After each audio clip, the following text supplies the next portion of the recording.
Welcome to the Brilliant Soul Gathering. This is a gift offering for parents and caregivers on how to nurture the sacred soul flame within. The intention is to support our listeners with navigating the challenging times and to give inspiration on how to be the light in the darkness. And today I'm honored to have Maria Enoksson with me on this call. So Maria is a Jinkies guide and energy flow facilitator. She is passionate about celebrating life, and her work is dedicated to cultivating greater acceptance of what is, befriending the past, and learning to move in harmony with life. Through the Jinkies, nonviolent communication, grief facilitation, the work, and a course in love and miracles, she has transformed her own experiences of trauma and codependency. Today, she devotes herself full time to supporting others on their healing journey. Her approach is infused with humor, gentleness, and a deep commitment to creating safe spaces where transformation can unfold naturally. She helps people open to greater flow, meet suppressed emotions, needs, dreams, and visions, soften trauma, awaken joy, and step into authenticity and inner authority. It's great to have you here, Maria. Thank you. So tell us more about who you are and what you do. Yeah, it was so fascinating to hear the bio. It's always fun, both to hear it and to share it. Um, First of all, thank you for having me here. I think it's very important platform you're holding space for and supporting parents. I don't know anything more important we can do in this time. That some people call the great change, right? And we're birthing a new world into place, hopefully, with more compassion and intimacy. And I guess when I look at my place in that it is, I was inquiring like what words is it that comes mostly, and I think it's those safe places. As you said in the bio, I myself, I grew up in an environment that was filled with a lot of addiction and well, it was not so easy, and I didn't have necessarily that parental support that a child normally needs. So I had to tend to that myself when I grew up. And for me, it was around a little bit before 40, actually, where I got to understand. For me, the first word that came was codependency. And I understood like, oh, yes, that's kind of what I've experienced. And that was my first, let's say, turn, where I started to turn around and facing myself, actually, and working with my trauma, with my grief, and getting to know what is my needs. Because, like I said, I grew up with these parents that weren't clear around their own needs and their own responsibilities. So I had to shift that in myself, understanding what is mine and what is not mine, and handing back what's not mine. And of course, grieving that which I didn't get as a child.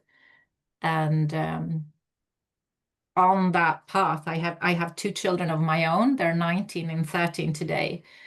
And for me, it was like a mutual travel almost. As the children grow, so did I. So I got to grow through my children in a way because of facing whatever triggering experience I had with the children. And I have one example that I think is both funny and also very typical. Like I said, because I grew up with a bit of lack of care, basic needs and attention and all of that, because both my parents were in their own dark places, right? So when I started this work and also understanding, starting to read a bit about what children needs and what did they, what lack can we get? It was this period where I know it was so important for me to show my children that I'm there. I'm here for you. I'm here if you need me. I love you. And then something strange happened, my daughter, she was around 12, I guess. And I was there with all my love and all my care and all of that. And suddenly she started to like say, basically piss off, right? And I'm like, what did I do? I didn't do anything wrong.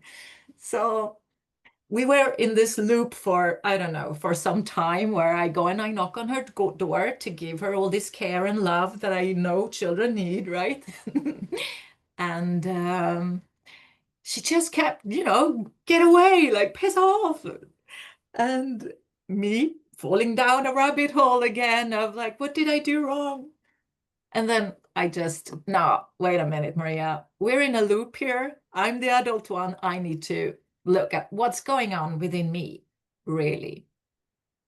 So here we come to that, inner child. So I had to sit with myself. And in that situation, I know I used the work by Byron Katie to just travel down my own rabbit hole, basically, and see what's going on in there. And I found this very sad, very scared, very lost little child. And, sitting with her, holding her, the one that didn't get that attention and love when she was a baby, when she was a child. And just holding space for that, softly caring, caressing her. And then I feel like it's going up again, from that rabbit hole, but I'm more sober, I'm more clear. So then when I'm up, I know I sat there and I was like, okay, that was my need actually, my need for care, my not filled need as I was a child that I needed to take care of. And then I was like, but what does she need? My daughter. And I got to see, hey, she's very clear. She says, get out of here. So she needs space, right? Mm. And that was the entry of the teenage years. So what I'm getting at with this is it's so important to discern what's mine and what's not mine. Whatever is felt in me is within me. And that's where I can feel that. And to get to discern what is my need or my uh, the lack that I got from my childhood, my wounded needs, right? And then I can more clearly see what the need of, for example, in this situation, my child is. And here for me, it's the nonviolent communication, where you go to the needs more directly. Because I feel the needs are that which is the most close to life flow, where life wants to flow. And either we have blockages there, and then we can be soft with them and yeah, sit with them and care for them and love them and caress them. And then normally they get a bit, that ease feeling. And then it's more easy to then meet my daughter's need of, okay, do you want to be by yourself a bit? Yeah, that's what I said. It's like, yeah, I know, I was just a bit deaf. I was in my own drama.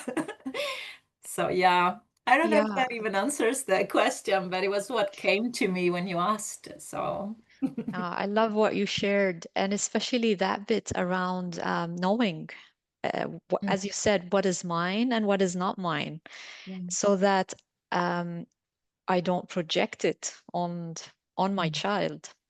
yeah, And being with, let's go to the needs bit, mm, because uh, there's a lot of work to be done for you to be in tune with the needs of the people around you.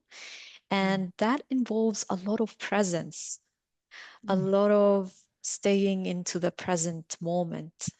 mm, Uh, and Can you speak a little bit more into that and how the inner child sometimes, how do you tell the difference between the needs of the present moment versus the needs of your inner child?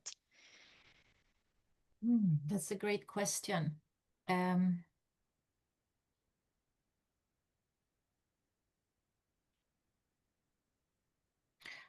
I think maybe when I notice something is going in a loop, but also I notice that when you ask the question, for me, it's not very important to know the difference. Because if it's here, it's here. Kind of like, I think it's Thich Nhat Hanh that said, invite everything like a knock on the door. You invite it for tea, whatever feeling, or because it's the feeling often that shows us if our needs are met or not met. Like if I'm in flow, I'm happy, I'm curious, I have all these that we kind of prefer these feelings a little bit more, then normally I know that my needs are met in the moment. And then when I feel irritated, frustrated, angry, those emotions that we feel a little bit more uncomfortable with, maybe, I know that there is a need that is not met. And whether it's in the present or in the past is less important, as long as I first just take the pause when I notice that I'm constricted. And here, because I know we both share our passion for the gene keys as well. There is one of the gene keys that has the universal love is its highest frequency, the city. And the gift is acceptance. And in its lower frequency, we have constriction. So for me, basically, when I feel a constriction in my body, there is something not accepted. And first, it's not accepted in the now, right? Because I live in the now. And whether the now is a thought from the past, it's still in the now. I can only experience now, whether it's, so for me, it's first of all, when I feel constricted, pause and turn towards myself. Here is something in me constricted. It doesn't matter what other people do or don't do. Something in me is constricted. And then I start to look there. And often I do come to a place where something is more vulnerable. And what is vulnerable in me can be either something that I got from start, that I didn't get, like in this situation I shared, it was this care I didn't get. And there are other things where, for example, us that can work with our gene keys charts, that is like this kind of astrology map where you get your own personal profile. And we can work with that. And then we have these keywords where we can explore. Maybe these are a little bit more sensitive spots for me.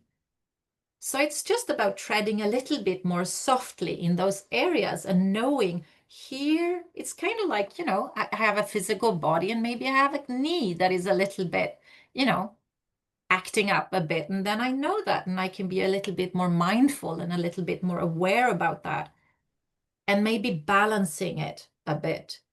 And then when I use my softness and my care around whatever arises in the moment, then it kind of resolves itself over time. And I think that is one of the most important things. We need time. We need to give ourselves time. I'm 50 today, and in the beginning where I started this work, I had 2 children. I had become aware of my own codependence, and I was terrified. Honestly, I was terrified that I would, cause damage to my children. And I felt this enormous pressure that I need to heal everything in myself now, or I will hurt them. So that was that was a constrictive feeling. I can tell you that was a horrible feeling. And I think many parents can recognize themselves in that. Ooh, especially when we start this work, because we get aware of how important the parents are and how important our parenting is. And for me in my work, this is where I need to step in. And I feel emotional sharing it because this is where I think we need to step in with that self-forgiveness and self-love and understanding that we all play a part in the greater picture. Me, my mother, my father, my daughter, my son, we all get to do our part. And it's not just up to me. But because of my childhood, I kind of took it on so much that I had to do everything and I had to do it myself or the world would go under. So if we just take every moment to pause when we feel that constriction and we stay with it, then it softens and then it's more easy for me to be in the now and be present with others. And I think here you have the key. In Nonviolent Communication, Marshall Rosenberg, he talks about this. You cannot give empathy unless you feel empathy. So sometimes we get stuck in that, we see someone and we want to give them empathy, but I don't feel empathy for myself. So what I'm giving, it's just impossible, difficult. And then maybe I get even more self-judgmental because I'm not able to give what I actually want to give, right? So there again, we have this pause.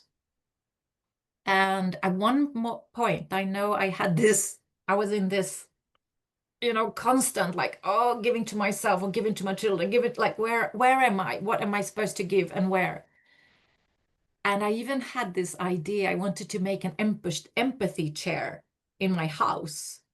Like the minute I felt the constriction, it's basically lack of, love or empathy or something like that. I would go and sit in that chair and just like, do whatever I needed to do to give myself some empathy. Or if we have good friends that understands empathy, which is not same thing as sympathy, because sympathy can sometimes be, oh, poor you, keeping us in a victim mentality, and it's not where we want to be. We just want to release the constriction so we feel flow again.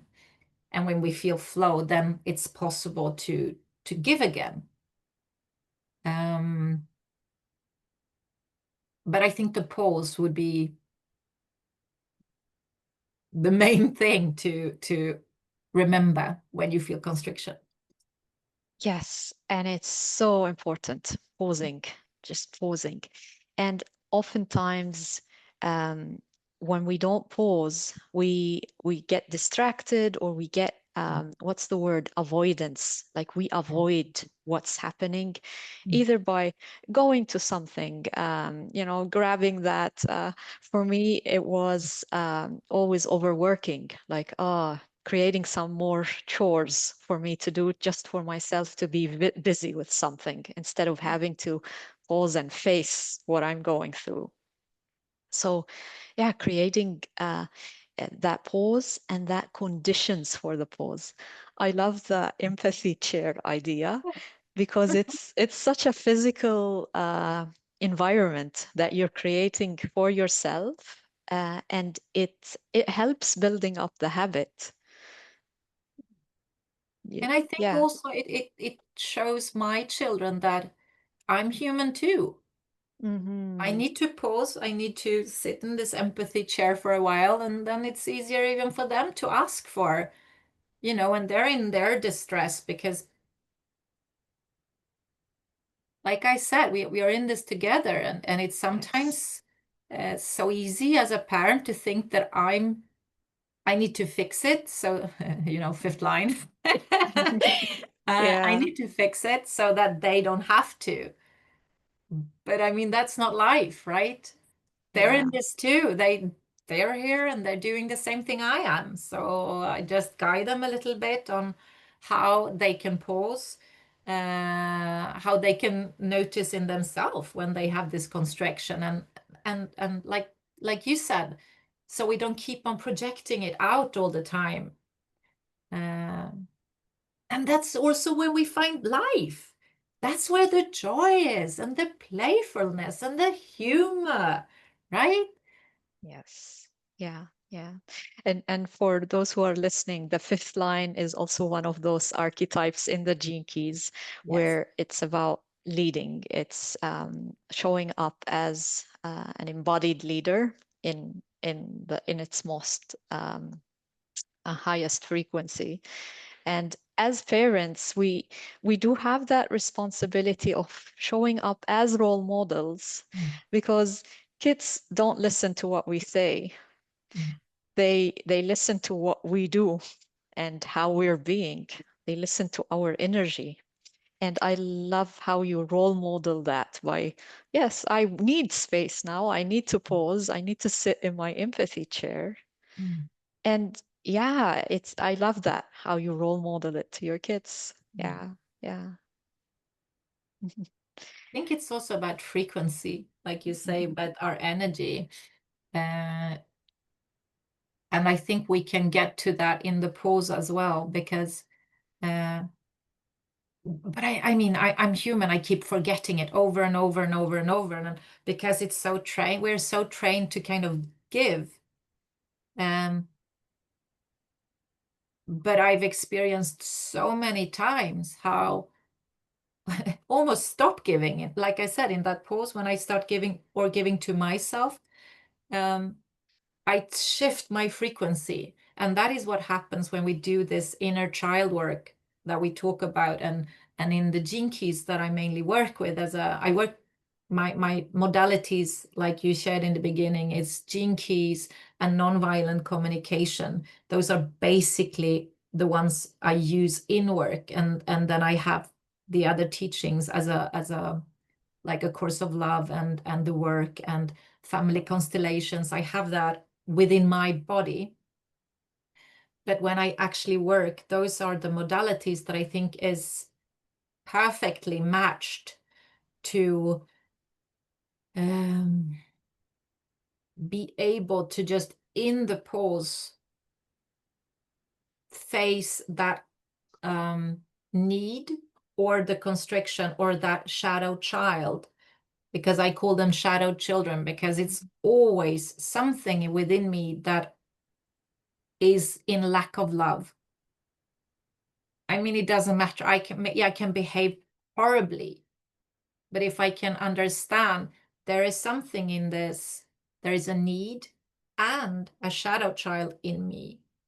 So if I pause and I turn towards that and I give myself whatever I need, like I used care was one of the needs.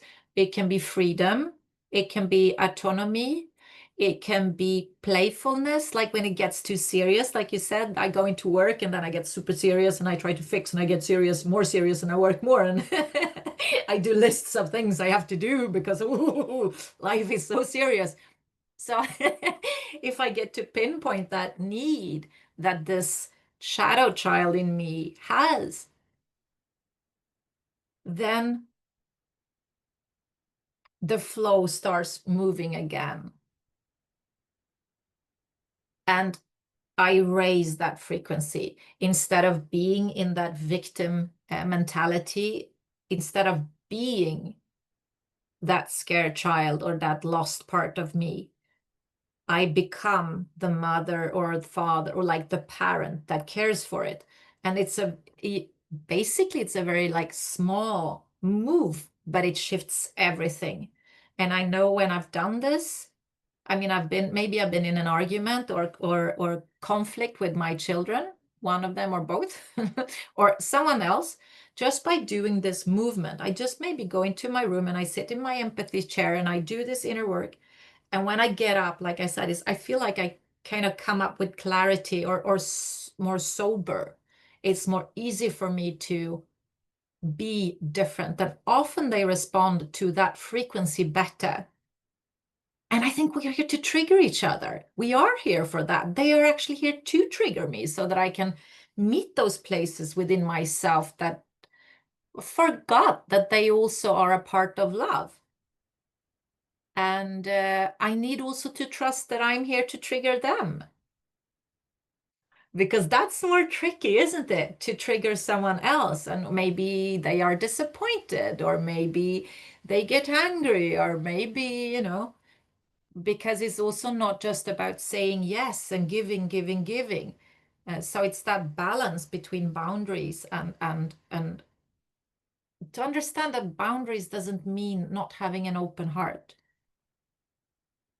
I know for me, when I got to understand that boundaries were more like these riverbanks that guides flow. So if I can connect to the need in my child, I don't have to listen to its wishes, that can be a little bit, I want another ice cream, or I want to do this, or I don't want to go to school, or whatever it is. If I can narrow it down to what is it the child really needs, then we can move flow into it. And in order for me to be able to do that, I need to be in my higher frequency, because if I'm in my triggered child that doesn't want to make anyone disappointed and that hates to see, disappointed is a good word for me. In my profile, I have that fear of expectations. So, yeah. I love how you talk about boundaries like riverbanks and Mm, how directing it's not about constricting the flow, it's about directing the flow. yes, Yeah, yeah, I love that. And I want to go back to that term that you said, inner ch shadow children. yes. And a lot of times, those are places we don't want to go Mm, because of the pain sometimes and mm. the painful memories. And um, so, any tips that you have on meeting uh, that inner shadow child? Uh, Yes, I think it's, if I understand that it's a child, and I think like we're all, I mean, this summit that you gather is for parents. And for me, if I just have this, I always see them. That's the thing. I always see them, and I see it can be myself in different versions. And it's not that, pretty, uh, good, well-behaved child that is so easy, that everyone loves. For me, it's the one that, the hair isn't, the hair is a bit messy and she looks like this. But you feel them with your heart as a parent when you know this is a child that doesn't believe it's loved. I mean, I get chills. I mean, for me, the thought of a child thinking that it's not loved, that makes my heart burst, into love. And I think many parents can relate to that. So if I just know that when I'm not comfortable with myself, there is one of those lost children in me. And then I feel it as an honor in a way, to go for the search. Sometimes I know I often go into meditation in those moments. And I know at one point I didn't know what it was that was triggering me. And we don't always need to understand everything. That's the thing. Something was going on, and I went into this meditation, this inner journey. And I was in a mountain, and it was dark, and there are these dark caves. And I had to, at one point I had to crawl, in these horrible little, but in the end, I found this little hidden part, a cave. And there was a younger version of me sitting, because when I was 6 or 7, I had this hamster. equal hamster, yeah. And I accidentally was causing that it died. And this was such an horrible, I felt like the worst person in the universe. And I didn't know that I hadn't healed from that. So in this cave was this little girl sitting with this dead little hamster in her hands, all alone, just feeling like the most horrible human in the world. So I just got in there and I just held her and I said, baby, you were just a child, you know? And often that's enough, to say you're just a child. I was just a child at that moment.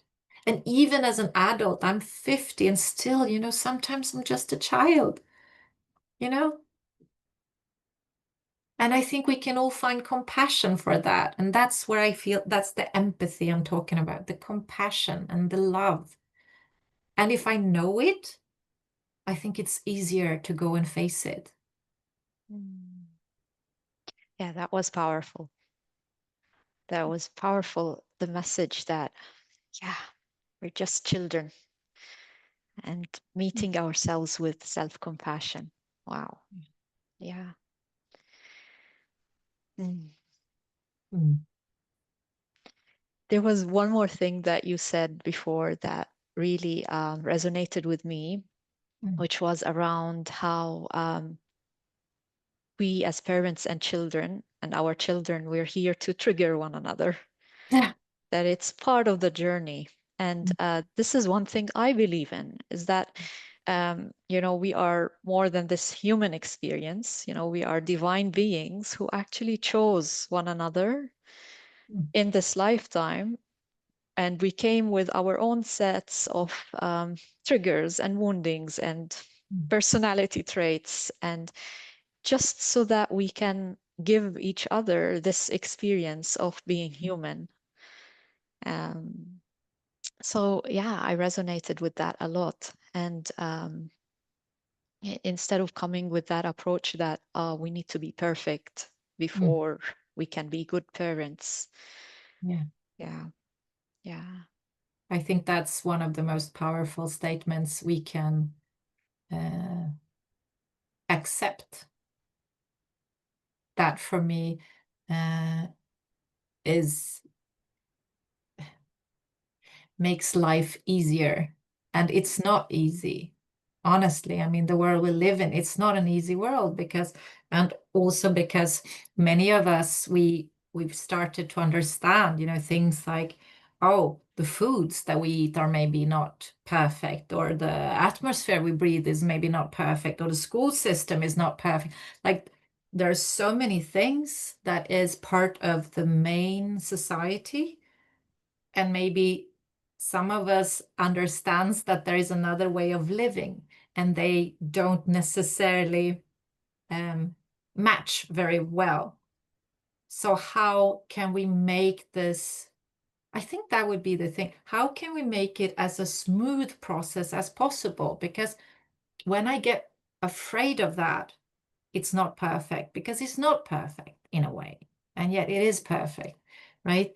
But if I look at it as not perfect and I see, oh, but this is perfection, then I'm going to live in a reaction towards the world. And to live in a reaction, that is not living in flow. So I think by having that worldview that we speak about, that we are here for, like, moving this world together. Like, I feel like a movement like this, we're moving this world together into a more compassionate and where we live more holistically and compassionate and in unity, and all these beautiful words that we know, like peace, unity, compassion, yummy, yummy. And then we go out of the door and we see, it's not how that is not how I see it. So how can we move this in a more soft way? Because the minute I go into reaction, I've lost it, right? Then I go into my child self, and then I'm going to my scared self, and I try to change the world from a child perspective. So I think by using different tools, like I shared, for me, the ones I use and work with a lot is the gene keys and nonviolent communication. We raise the frequency of humanity and the softness of, hey, we're all in this together. I don't have to do all of it. I don't need to be perfect. My kids are going to do their part. And, my grandchildren, if I get any, they're probably going to still be doing some of it too. So I felt that for me was oh, then it's okay if I actually watch Netflix sometimes. And I even take a glass of wine from time to time. I can relax and I can go for a walk and I can, I don't have to be perfect. Mm. So I think that would be, yeah, I Yeah, think that's important for us at this time to go easy on ourselves a bit. yeah, it is. Mm. And to wrap it up, I do want to bring in humor because I know you mentioned it in your bio, and like as you're speaking, you're also planting the seeds of humor here. And I love humor because I have line 3, the core wound of shame, in my core wound of in the Gene Keys profile, and humor is the thing that lifts me up. Mm. And humor is not about mocking anyone or laughing at someone. It's bringing in that divine laughter, that divine joy. I, if you want to speak into that humor a little bit. Mm. Mm. I I feel the humor is the bubbles in the stream, you know? And I feel the chills as I say it, because it's how I work. It's the words often come out of me in the moment. But when you were speaking, I feel that the humor is in the bubbles in the stream. So the more alive we live, because in the constriction where we try to be right and where we try to do right, it's very, very serious. And it doesn't matter if it's spiritual, mental, physical, if we go like psychotherapy, it doesn't matter whatever we do.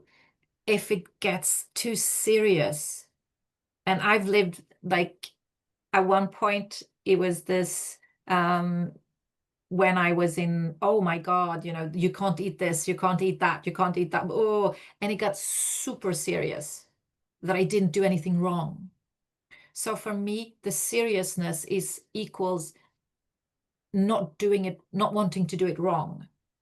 And I can have so much compassion for that because that's been main issue of my life. If I do anything wrong, basically someone will die. That's how it feels in me.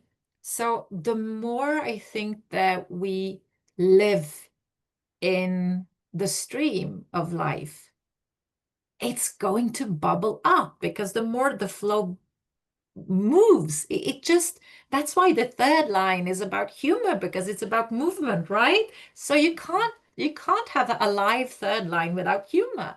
And the shame is bogging it down. The shame is constricting the third line. And for those that doesn't know Gene Keys, this is Gene Keys nerd talk we are. But if you're interested in Gene Keys, that is one of the things I work with. So I invite people to check it out on genekeys.com. They can also reach out to me. But just to finish this about humor. So the third line, humor, it's inevitable. When we open up flow, we open up to humor. And I think that's the difference when you say mocking someone, that is making fun of someone for doing wrong, right? So that is constricting and that's shame causing. But the humor you and I are talking about, it's the joy that comes from living a bubbly life. And then you can giggle at the most silly things. You feel the giggle in the streams of your body. It's just there. Mm. Wow, yeah, I love the bubbles. Yeah. So share more about where people can find you. on your website? Yeah, I think that's the easiest way to find me on celebratelife.se, because I'm in Sweden. And I guess you will put a link somewhere. Yeah, the link to your website will be below this recording for Mhm. people to just go check it out and get to know Maria more.